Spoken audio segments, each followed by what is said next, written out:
o salmista escreve no Salmo 134, versículo 2: erga as mãos para o santuário. Nós sabemos que é mais do que um gesto físico.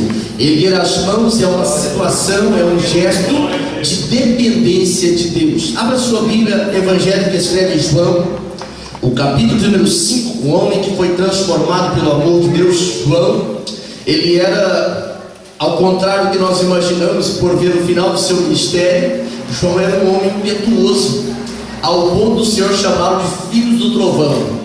É porque o ímpeto de João era algo muito forte, mas quando ele foi alcançado, quando ele foi embebido pelo amor de Deus, João mudou até o tom da sua pregação. Ele agora chamava: filhinhos, eu vos escrevo.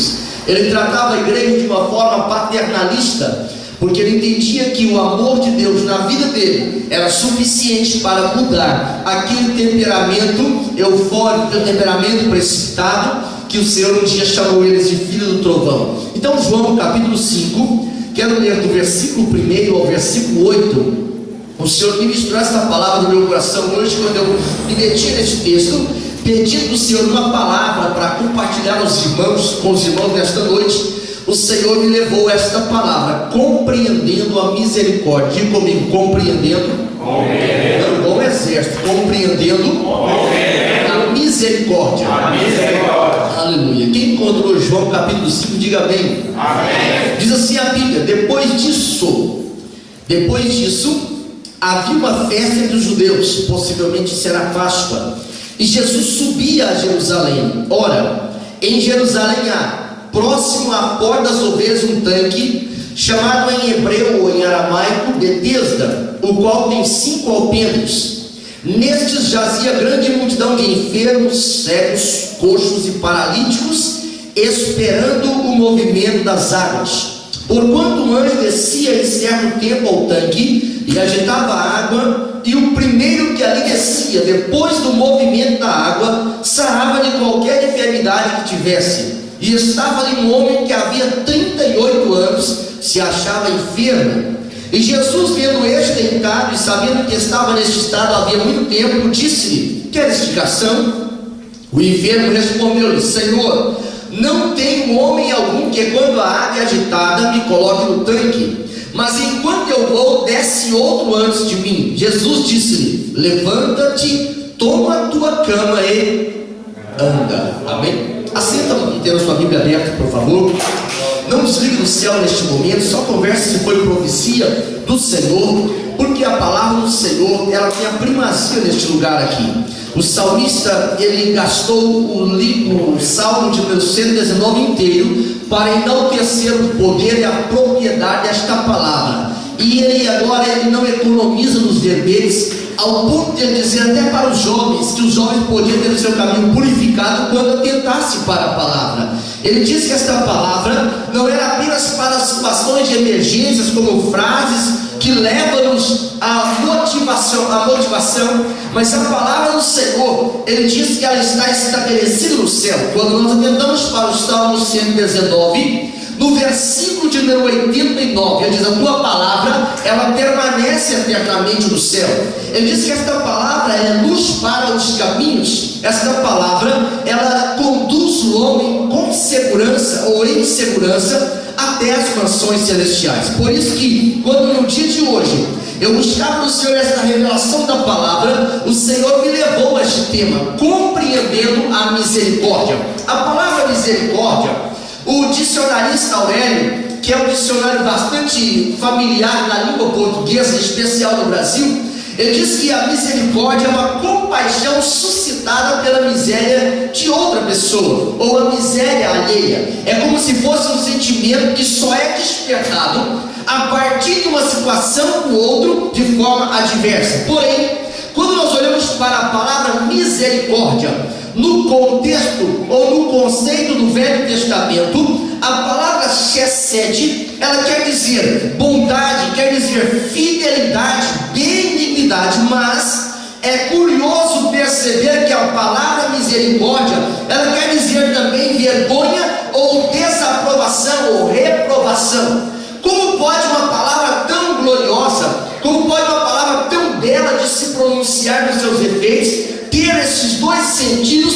aparentemente opostos, aparentemente distorcidos um do outro, aparentemente extremados um do outro. A Bíblia mostra no livro de Gênesis, lá no capítulo 19, no versículo de número 19, que ao atentarmos para o contexto do versículo 19, que é o 17 e 18, nós percebemos que por causa da intercessão de um homem chamado Abraão, o Senhor agora entrava com misericórdia.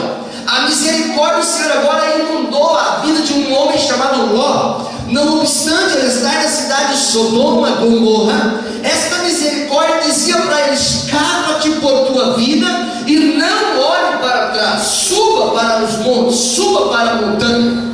Agora aqui que há o outro lado dessa palavra chamada misericórdia. Ló, ele diz: olha meu Senhor, dizendo para o anjo do livramento, eu não consigo chegar, eu tenho medo de não conseguir chegar. Se o Senhor disse que estava tirando, se o Senhor disse que estava com ele, que não era para olhar para trás, por que temer o cuidado do Senhor? E diz a Bíblia que ele pede para ir para Zoar. Esta misericórdia que Deus concedeu agora, na sua vontade intermissiva, levou Ló a cometer um incesto com as suas próprias filhas e ficar registrado na história como um homem que terminou a sua vida em uma caverna, envolvido em uma situação pecaminosa, porque ele quis ensinar os métodos de Deus trabalhar. A misericórdia do Senhor, esta riqueza gloriosa que está atribuída à fidelidade, à bondade, à sua benignidade, é também algo que quando nós recebemos e utilizamos indevidamente, nós estamos a assumir uma responsabilidade que pode ser o caos para nós. A Bíblia ensina que esta palavra misericórdia também, quando atentamos para o tempo da graça, o período do Novo Testamento, um texto na sua grande maioria dos vocabulários no Novo Testamento é eleos, que quer dizer ter compaixão, quer dizer atentar-se de boa vontade para ajudar uma pessoa aflita, ajudar alguém que está passando por uma grande e difícil dificuldade. Quando eu olho para a Bíblia Sagrada e me detinho nesse texto nesta manhã, em uma parte dessa tarde, compreender a misericórdia do Senhor nos faz vencer sentimentos de culpa. Compreender a misericórdia do Senhor faz nós sairmos debaixo do peso da acusação. O apóstolo Paulo, quando ele está ensinando a igreja de Roma, quando ele está ensinando os irmãos que estavam vivendo em Roma, ensina a nós também. Lá no capítulo 8, no versículo de número 35, no versículo 33, melhor dizendo, ele diz: quem tentará acusação contra os escolhidos do Senhor? É Deus que os justifica. Por que Paulo parte desta premissa? Por causa da misericórdia. Quando eu olho para a Bíblia Sagrada, eu percebo que misericórdia é algo que Deus faz com as próprias mãos. A expressão sagrada, quando nós olhamos para o capítulo 20 do livro de Êxodo, no versículo 6, capítulo 20 de Êxodo, no versículo 6, e também esse texto ele é similar em Deuteronômio 5 e 10, a Bíblia diz: é fácil. A palavra fácil é manufaturar, a palavra fácil é fazer com as próprias mãos. Eu fabrico, ele poderia estar parafraseando assim: eu fabrico misericórdia até 1000 gerações. A versão revista e corrigida da Bíblia diz: faço misericórdia aos milhares. Deus está usando aqui uma figura de linguagem para fazer compreender a dimensão da misericórdia. Essa hipérbole que ele usa aqui não é que 1000 é o limite para Deus agir de misericórdia. Ele está aplicando aqui um exagero, e esse exagero é simplesmente para mostrar que Deus vai agir de misericórdia todas as vezes que ele achar que tem que agir de misericórdia. É por isso que quando o leitor incauto da Bíblia, ele vê Deus mandando matar todos os amonitas, Deus mandando matar os amorreus, parece que isso dói no íntimo da natureza humana, por não compreender a misericórdia. Mas Deus faz misericórdia, não é quando eu clamo misericórdia 10 vezes e falo pelo povo que me fortalece, que se Deus é por nós, quem será contra nós? Não, ele diz: eu faço misericórdia para aqueles que me amam e e guarda os meus mandamentos. Quando nós olhamos para Deuteronômio 5 e 10, que eu citei, e Êxodo capítulo 20, versículo 6, o texto é igual, é parecido, nós percebemos que Deus, quando Ele diz eu faço misericórdia, Deus está falando de um pacto, Deus está falando de uma aliança, e esta aliança é uma aliança baseada no amor e na sua fidelidade. Quando a gente olha para Deuteronômio, o livro da lei, no capítulo 7, versículo 9, a expressão vernacular diz que é o amor e o cuidado, a fidelidade do Senhor que movimenta essa misericórdia. Como é isso? O salmista compreendeu com muita perfeição, com muita habilidade, o valor da misericórdia. Sabe por que eu e você não fomos consumidos quando nós falhamos? O profeta Jeremias, ele está escrevendo lamentações, ele está reclamando, ele está questionando, e ele está testemunhando a grandeza de Deus. E lá no capítulo 3 de Lamentações, no versículo de número 22, ele fala: as misericórdias, no plural, as misericórdias do Senhor são a causa de não sermos consumidos vivos. E ele fala: grande é a tua fidelidade, e elas se renovam a cada manhã. O fato de eu e você estar aqui nesta noite é porque essa misericórdia, essa benignidade do Senhor, ela foi renovada, a sua fidelidade. Deus estava dizendo assim: estou fazendo quantas vezes for preciso para que você possa ter vitória. Quando eu digo que o salmista compreendeu, e eu quero me referir especificadamente ao Salmo 23, é um salmo bastante conhecido dos leitores da Bíblia. O que mais me chama a atenção não é dizer que ele é o pastor, não é dizer que ele leva passos verdejantes, não é dizer que ele coloca uma mesa diante dos meus, para mim, diante dos meus adversários, mas é o versículo 6. O salmista, ele agora termina de construir a sua canção dizendo assim: certamente que a bondade e a misericórdia do Senhor, na outra versão, benignidade, me seguirão todos os dias da minha vida, e eu habitarei na casa do Senhor por longos dias. Por isso que eu disse que as misericórdias, plural, as misericórdias do Senhor são a razão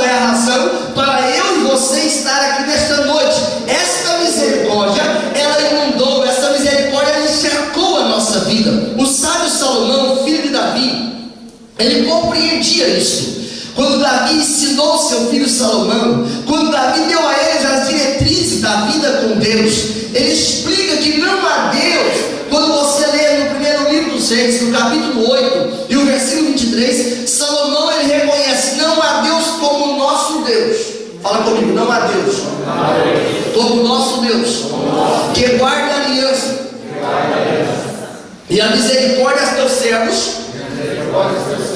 Agora que vem o segredo: que andam de todo o coração diante dele. Que andam de todo o coração diante dele. Misericórdia não é produto de saldo, não. Misericórdia não é valores promocionais, não. Há um preço que o Senhor pagou para que eu e você pudéssemos ser alcançados pela misericórdia de Deus. É interessante que a misericórdia de Deus, ela está atrelada em todas as manifestações de Deus. Todas as manifestações de Deus, a misericórdia está atrelada. Quando a gente olha para esse texto de Êxodo, capítulo 14, e o Senhor diz: diga ao povo que marche, nós podemos perceber os três princípios elementares da lei, que os escribas e os fariseus, lá no capítulo 23 de Mateus, no versículo 23, eles não percebem. Eles eram mantenedores fiéis da obra, davam oferta, davam dízimos com muita regularidade, mas o Senhor diz: olha, vocês não compreendem o fundamento da lei, que era, entre os fundamentos três, um era a misericórdia. Essa expressão mostra aquilo que Êxodo capítulo 14 estava revelando. Se para os egípcios havia juízo, para o povo de Deus havia misericórdia. Então, lá no capítulo 30 de Êxodo, quando Moisés pede para o Senhor: mostra-me a tua glória. Versículo 14 do capítulo 30 de Êxodo: mostra-me a tua glória. O Senhor disse: Moisés, nenhum homem pode ver a minha face, mas tem uma coisa que você pode fazer: eu vou passar toda a minha bondade diante dos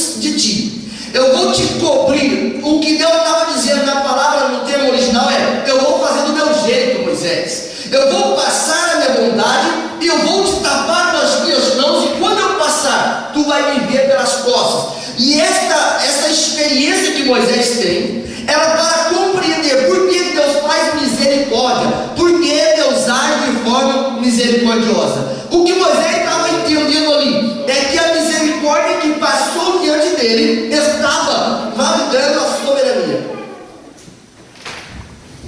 Desculpa, irmãos, essa borracha da parede é uma história. Sempre que eu estou pregando é história.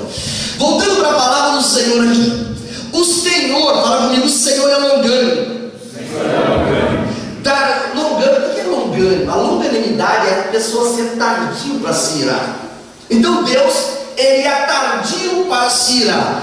Grande em misericórdia, que perdoa as iniquidades e as transgressões. Quando Moisés está escrevendo esta revelação, no capítulo 14 de Números, no versículo 18, ele diz: Deus é tardio para irar, longânimo, mas ele não inocenta o culpado. Fala comigo, Deus não inocenta o culpado. Ele visita a iniquidade dos pais até a terceira e quarta geração. Esta expressão, se pegarmos apenas este versículo, dava para embasar a doutrina da maldição hereditária, que é a doutrina herética, doutrina equivocada. E eles pegam justamente esse texto para dizer: se a mãe foi prostituta, a filha é prostituta, a neta é prostituta e por diante. Não.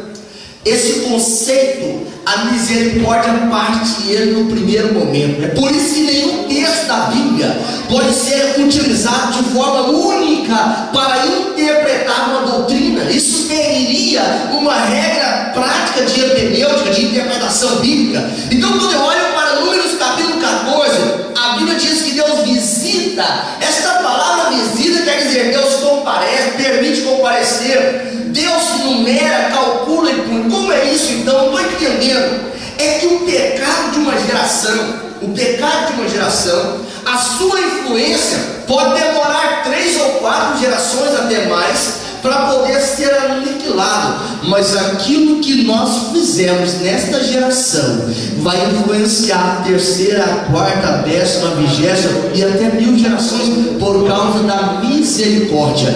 Quando nós olhamos para a palavra do Senhor, e ainda lá nós até ministramos sobre isso, Josué capítulo número 14, nesse final de semana. A cidade de Hebron se chama Eucalil, ou quer dizer, o amigo de Deus, uma referência direta a Abraão, porque um homem acreditou que era possível crer na misericórdia do Senhor para vencer. Essa mesma misericórdia, essa influência da misericórdia, ela alcança as gerações. Sabe por que eu e você estamos aqui nesta noite? É porque a misericórdia do Senhor que esteve sobre Daniel Berg e sobre Gunnar Wigli, que saíram dos Estados Unidos, foram para Belém do Pará, pregaram o Evangelho sem conhecer o idioma, se esmeraram, se esforçaram. O ato misericordioso de Deus foi tão grande, tão alto, que hoje é a maior denominação evangélica do país, por causa da misericórdia. A misericórdia, ela avulta o poder de Deus. A misericórdia, ela é a arma que Deus utiliza para poder cumprir os seus planos. Por que eu digo que essa palavra aqui de Números, capítulo 14, versículo 18, não está fazendo apologia à maldição hereditária? A Bíblia explica no livro de Ezequiel, capítulo número 18, Ezequiel, capítulo número 18, e o versículo 20, o Senhor está dizendo: a alma que pecar, a palavra alma que é indivíduo, o indivíduo que pecar, esse morrerá. O filho não leva a iniquidade dos pais, e nem o pai a iniquidade dos filhos. A justiça do justo ficará sobre ele, e a perversidade do perverso cairá sobre ele. Ou seja, o fato de o meu pai foi crente, graças a Deus, mas meu avô não era crente, ser um homem maligno, ser um homem que não tinha compromisso com Deus, isso não torna eu ser uma pessoa sem compromisso com Deus. É absoluto que não, porque a misericórdia, ela cobre uma multidão de pecados. A misericórdia, Senhor, ela restaura o que estava partido. É por isso que não existe maldição hereditária. Pode existir uma influência hereditária. Uma influência pode sim. Um lar que é dominado pelo pecado, um lar que é dominado pela idolatria,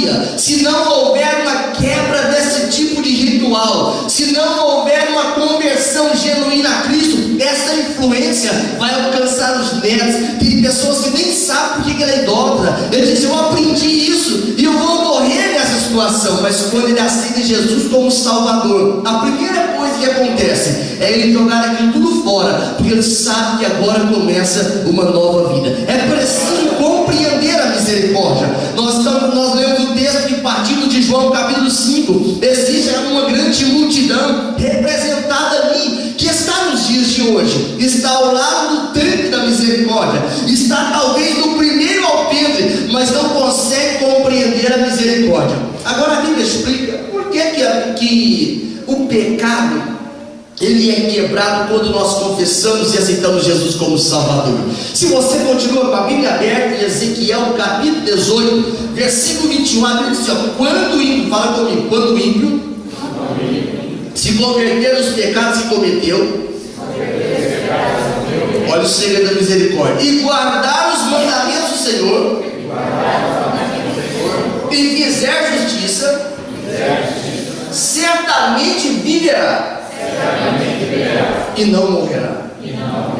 Essa expressão do versículo 22 do capítulo 18, ele vem para poder fortalecer essa doutrina. Ele diz: de todas as suas transgressões que cometeu, não haverá lembrança contra ele. Pela sua justiça que praticou, viverá. Que justiça é essa? Aceitar Jesus como Salvador, aceitar o plano redentivo. É por isso que o profeta Miqueias, lá no capítulo 7, versículo 19, ele fala assim: que ele lançou as nossas iniquidades no mar do esquecimento, as nossas transgressões foram lançadas lá, porque a misericórdia do Senhor, a misericórdia do Senhor é a causa de nós não sermos consumidos. Mas é interessante como que esse conceito de maldição hereditária, ele passa de gerações em gerações. Como que esse conceito ele alcançou até os dias de Jesus? Alcançou. A Bíblia explica que um dia os discípulos estavam reunidos com Jesus no Evangelho de Lucas, no capítulo 13, e o versículo 1 até o versículo 5, e os discípulos começam a ouvir e testemunhar para Jesus, dizendo assim: olha, Jesus, Pilatos misturou o sangue dos galileus, ele matou vários galileus aí, misturou com o seu sacrifício. E Jesus pergunta: esses galileus não foram menos pecadores do que os outros que estão vivos? Aí Jesus dá um exemplo de uma notícia conhecida na época. Ele diz: tal é o exemplo daqueles sobre os quais caiu a torre de Siloé, os 18. Eles também não eram menos pecadores do que todos os habitantes de Jerusalém. Por que o Senhor usa essa expressão? É porque a misericórdia, ela nos nivela. Fala comigo: a misericórdia, ela nos nivela. A misericórdia, se não houver arrependimento, todos perecerão. Mas quando nós arrependemos, nós temos uma oportunidade de ter uma vida debaixo da misericórdia. O salmista disse que a misericórdia seguiria apenas no domingo. É assim? A misericórdia me seguirão todos os dias da minha vida. Pode observar o quanto o salmista enalteceu esta palavra. Quase todos os salmos da Bíblia, esta palavra misericórdia está presente. Talvez na sua transliteração, mas quase todos os salmos, esta palavra misericórdia está presente. Olha como esse contexto é tão forte, o contexto da maldição hereditária. No capítulo 9 do Evangelho de João, o versículo 2 e 3, de repente chega um homem paralítico, um homem cego diante de Jesus, dos seus discípulos, e a primeira coisa que os discípulos perguntam assim: Senhor, quem pecou? Ele ou seus pais? Porque havia um pensamento difundido. É isso que acontece hoje. Esse pensamento também não terminou nos dias de Jesus. Quando alguém vê uma pessoa enferma, quando alguém vê uma pessoa passando por dificuldades financeiras, diz: olha, esse aí deve estar debaixo do preço, do juízo de Deus. Não é assim não. Esse sentimento, esse pensamento, esse conceito religioso, a cruz pela misericórdia, ela anula. Quando nós aceitamos Jesus como Salvador, a cruz ela resolve a raiz da nossa capacidade de pecar. A cruz faz isso por nós. Por isso que o único que assumiu todas essas mazelas no seu próprio corpo. A Bíblia diz que ele se fez pecado por nós. Foi Jesus de Nazaré, foi o nosso Senhor. Então, quando nós olhamos para a Bíblia, o Senhor diz: olha, para com isso. Isso que aconteceu sobre ele é para que se manifeste a glória de Deus.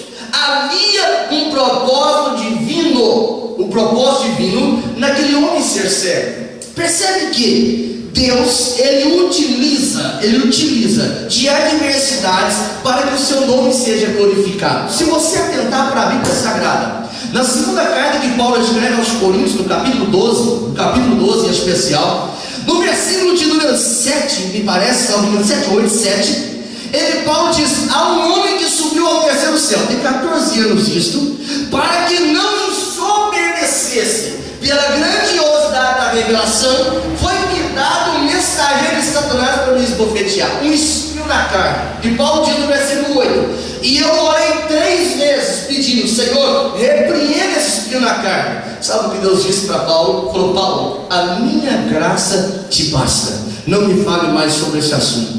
Como pode um homem do quilate de Paulo, da envergadura espiritual daquele homem, conviver com uma coisa adversa, que lhe incomodava ao ponto de ele orar 3 vezes especificadamente sobre isso? Você pode estar enfermo aqui nessa terra, você pode ter nascido enfermo nessa terra, mas o apóstolo Paulo revela na carta aos Filipenses, no capítulo 3, versículo de número 21, que o corpo que nós estamos tabernaculando nele vai ser transformado em um corpo glorificado, semelhante ao corpo de Jesus. Isso mostra que a misericórdia do Senhor, ela faz efeito no céu. A misericórdia do Senhor, ela não terminou no tempo de Abraão, não terminou no tempo de Moisés. A misericórdia do Senhor é sobre aqueles que temem, amam e obedecem os seus mandamentos.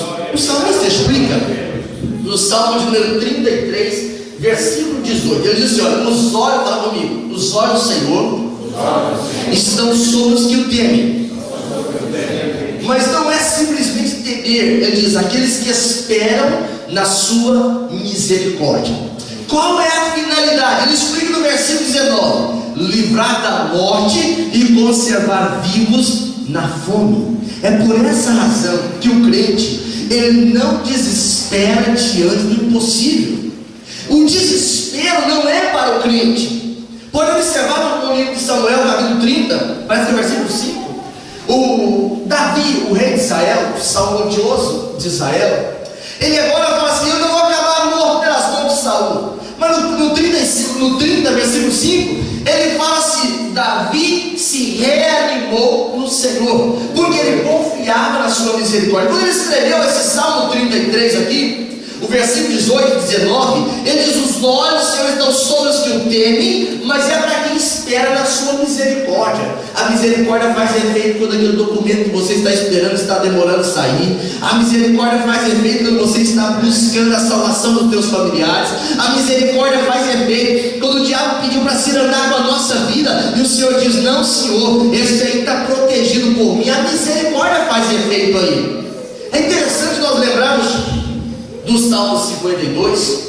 Esse Salmo 52, ele foi escrito por Davi em um dos momentos mais difíceis da sua fuga. Ele chega diante de Abimeleque, Abimeleque, o sacerdote.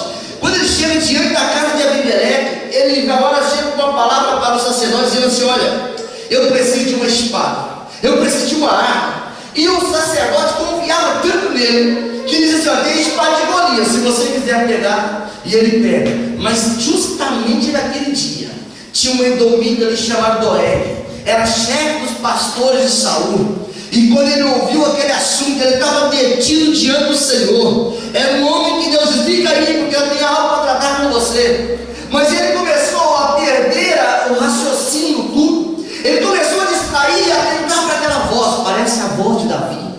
E diz a Bíblia que naquele momento Davi começou a pensar: ele vai me entregar, ele vai falar que eu estou aqui. Aí no versículo de número 8, quando pensava que Davi estava fracassado, quando pensava que Davi estava vencido, ele fala assim: eu sou como uma oliveira verdejante. Na versão revista, ele fala assim: eu sou como uma oliveira verde na casa de Deus. O que ele queria dizer? Ele disse: eu confio na sua misericórdia perpetuamente. Por que ele disse isso? Porque ele sabia que já havia agora uma sentença de morte sobre a casa de Abimeleque e sobre a sua própria vida. Mas ele diz: eu sou oliveira na casa de Deus. O que eu estava querendo dizer, traduzindo para os nossos dias, é que quando você está debaixo da misericórdia de Deus, quando eu estou debaixo da misericórdia de Deus, o maligno não pode te tocar. Você é protegido, blindado, guardado por Deus.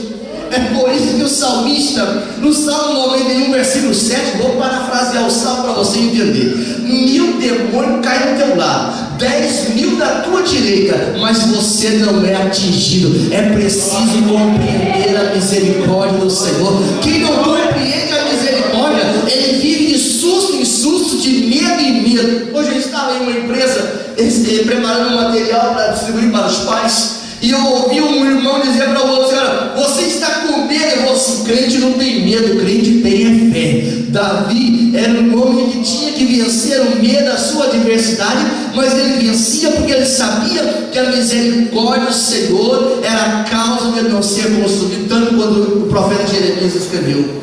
Então, quando eu olho para a Bíblia Sagrada e eu começo a confiar em mim, a Bíblia revela: quem confia em mim está rejeitando a misericórdia de Deus. Quando eu começo a confiar na experiência pastoral que eu tenho, quando eu começo a confiar nos diplomas, quando eu começo a confiar na influência, na amizade, eu estou rejeitando a misericórdia do Senhor. Mas a Bíblia diz que é Deus quem faz a misericórdia. Misericórdia não é criada na igreja, misericórdia não é criada no laboratório religioso, não é criada nas faculdades teológicas. Misericórdia é manufaturada. Esta é a expressão: faço misericórdia até 1000 gerações. Aí entra o pacto, entra a aliança com aqueles que amam e guardam os meus mandamentos. Olha como Davi se especializou na misericórdia de Deus. Se você ler o Salmo 103, o versículo 17, Davi diz: a misericórdia do Senhor não vai até 1000 não, ela vai mais longe. Ele conseguiu ver além do que Moisés estava vendo quando ele escreveu no livro de Números. Ele disse: ela vai de eternidade a eternidade. A Bíblia diz: a misericórdia do Senhor é de eternidade a eternidade. Como é que ela termina? Quando nós pecamos, quando temos de ser justiçados por Deus, quando cometemos impiedade. Mas quem teme o Senhor, Salmo 103, versículo 17, a misericórdia vai de geração a geração. Segunda, terça, quarta, quinta, sexta, sábado, domingo, entra ano e sai ano, entra mês, sai mês, entra semana, sai semana. A misericórdia do Senhor permanece de eternidade a eternidade sobre, não é qualquer lugar, sobre aqueles que eu temo. É coisa gloriosa o livro dos Salmos. O Salmo 136, Salmo 136 tem 26 versículos só falando da misericórdia do Senhor. A Bíblia revista e corrigida parece que usa a versão benignidade. É a mesma expressão, é xelede do texto original. A palavra quer dizer a misericórdia do Senhor. Davi passa pelo âmbito de Deus, ele passa pela criação de Deus, ele anuncia as obras de Deus, até concluir que a misericórdia de Deus dura para sempre.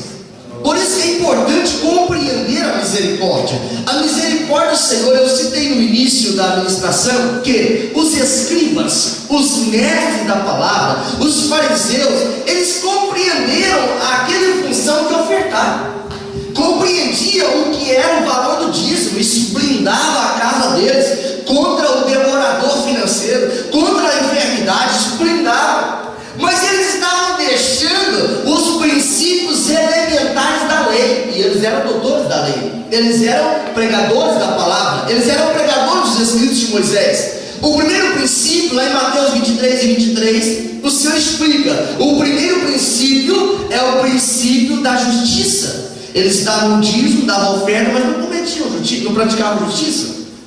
Eles davam dízimos, davam ofertas, mas não cultivavam misericórdia. Dava dízimos, dava oferta, mas eram supersticiosos, não tinham fé. Existe uma diferença abismal entre fé e superstição. Porque a superstição é algo fantasioso, enquanto que a fé é o firme fundamento. Você que fez o colegial, o ensino médio, agora parece que chama assim, né? O ensino médio, lá diz que fé é abstrato. É abstrato para quem crê na misericórdia. Para quem crê na misericórdia, fé é algo concreto. Por isso que no Lucas capítulo 17, versículo 5, os discípulos dizem: Senhor, aumenta a nossa fé. Porque a fé é algo concreto. Os homens que eram dominadores da lei, ensinadores da lei, o Senhor estava dizendo: vocês têm que praticar isso tudo. Já está muito bom o que vocês fazem, dando dízimos e ofertas, da hortelã, da gominha, do endro, mas tem que praticar a justiça, tem que praticar a misericórdia, tem que praticar a fé. Porque se isso não acontecer, você não pode ter a vida eterna. Fala comigo: misericórdia nos leva a compreender a vida eterna. Se você olha para o Evangelho de Lucas, no capítulo 10, chega um doutor da lei e fala: Senhor, bom mestre, o que eu faço para herdar a vida eterna? E agora o Senhor está revelando para aquele homem o princípio da misericórdia.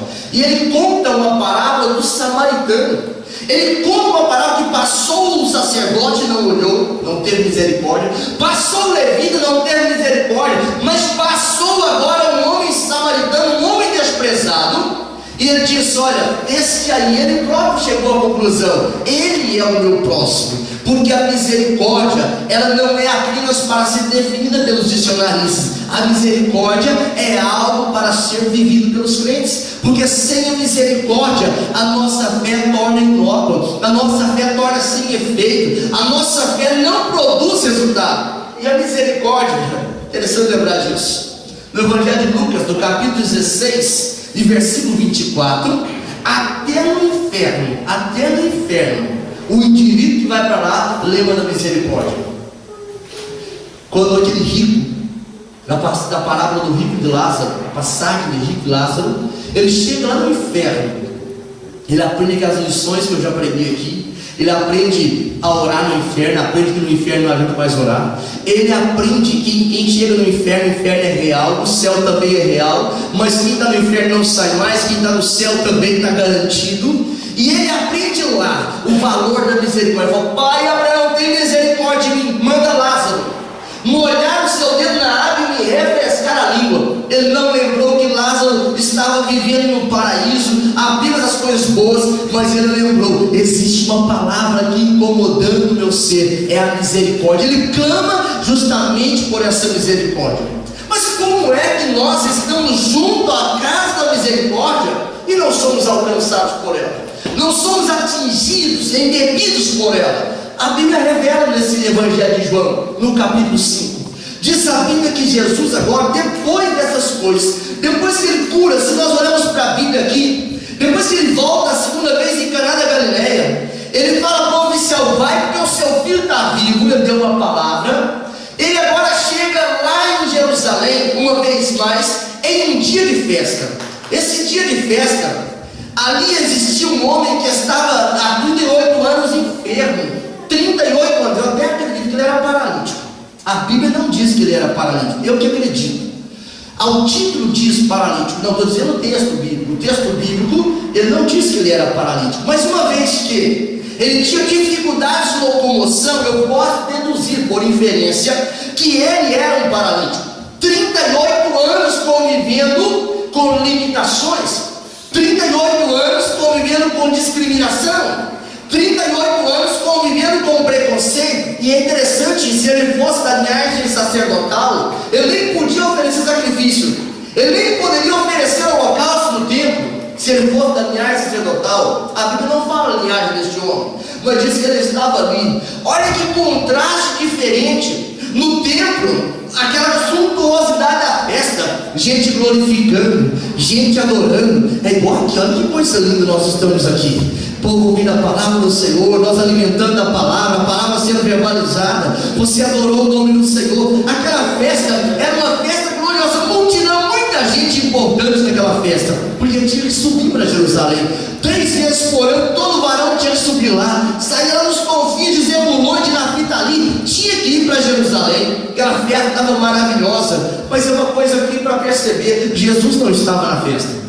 Jesus não estava na festa. Aonde está Jesus? Jesus não estava na festa, mas a misericórdia estava impulsionando Jesus. A misericórdia, força de expressão, estava empurrando Jesus. A misericórdia estava conduzindo o mestre, porque ali junto àquele poço existia um homem que precisava, não era de dinheiro, não era de esmola, não era de que alguém falasse bonito o nome dele e contasse coisa extraordinária. Ali estava um homem que o único remédio para a vida dele era a misericórdia. O único remédio para a vida dele era a misericórdia. E Jesus, aquele que se interessa pelo meu e pelos seus problemas, aquele que se identifica com as nossas necessidades, ele vai até o tanque de Betesda. A palavra Betesda é uma palavra aramaica. Por isso que talvez, se você está usando a Bíblia revista e corrigida, fala em hebreu e não em hebraico, diferente. Porque o aramaico é um derivado do hebraico. Então é o dialeto do hebraico, melhor dizendo assim. Aquela expressão está dizendo casa da misericórdia, ou lugar onde flui águas, onde flui muitas águas. Aquele lugar era para ser um lugar de bênçãos, era para ser um lugar de testemunhos, mas ali foi criada uma superstição. Ali havia uma lenda de que uma vez por ano um anjo movimentava as águas. Isso é uma lenda, e a Bíblia revela que essa lenda era forte. E agora aqueles homens cegos, coxos, enfermos, aleijados, eles permaneciam ali esperando o movimento das águas. Dá para imaginar que aquela cena era no mínimo traumática. Quando as pessoas por certo brincavam com o movimento das águas, jogavam uma pedra, um monte de gente caía para dentro da água. O que eu estou imaginando aqui? E aquilo voltava de novo, as pessoas enfermas, mas permaneciam. Esse homem estava enfermo há 38 anos. E agora já estava desacreditado, porque de repente já passou motivação ali, não foi suficiente. De repente passou boas companhias, não foram suficientes.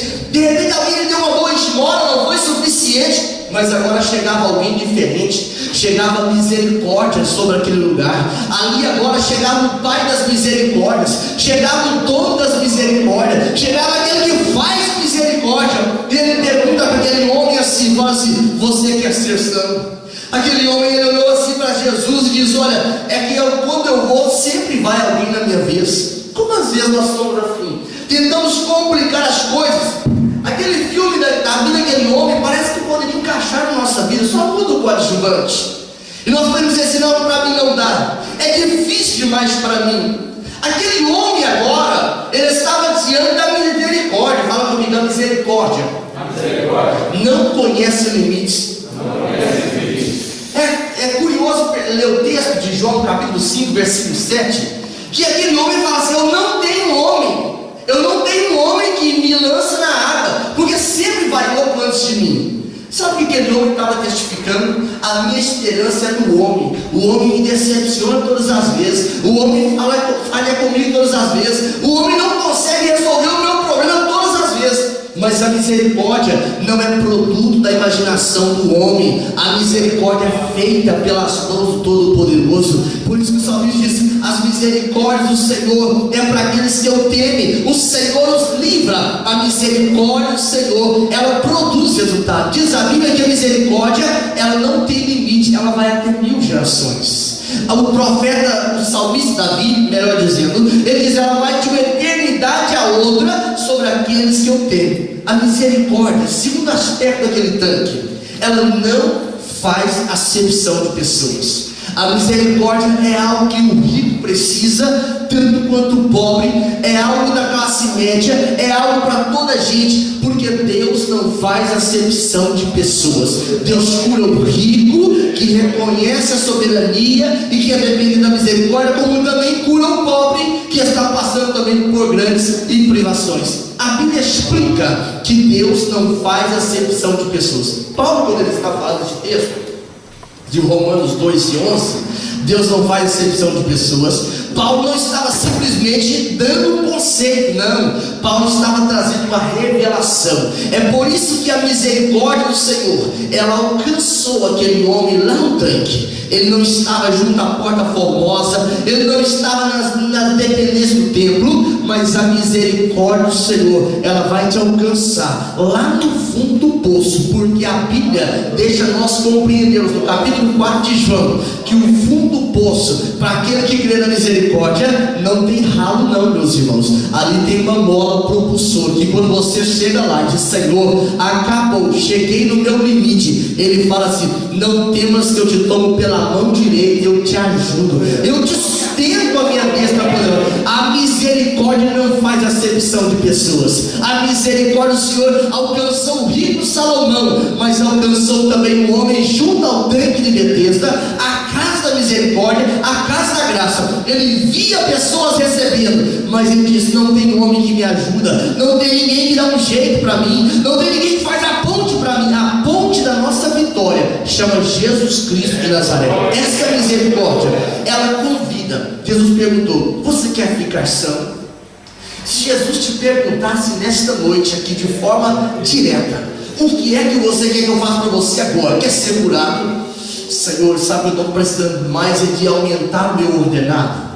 Jesus conhece a nossa necessidade. A misericórdia conhece a necessidade. A misericórdia sabe aquilo que nós estamos passando. E agora o Senhor fala para aquele homem: levanta, toma a tua cama e vai para a sua casa. Porque a misericórdia não trabalha segundo os meus sentimentos.